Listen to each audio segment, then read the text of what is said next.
Ini anak kita udah mau berangkat sekolah.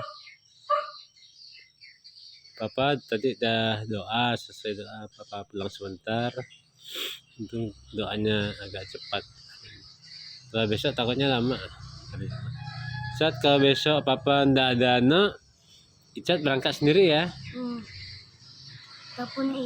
Takutnya Mama jaga sana. Mama takutnya kena razia, ada razia atau kadang-kadang depan polsek tuh. Ataupun ikut di Icat. Betul. Tapi rambutnya harus disisir ya. Kan ini biar aku ganteng, tapi aku menang dari Papa.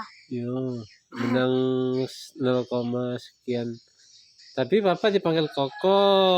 Enggak, aku jadi panggil Koko. Iya kak, Koko dipanggil Koko kok. Yuk. Iya. Anak kita ganteng. Dadah Mama. Mama, aku mau ke sekolah belajar yang rajin. Dadah. Dadah.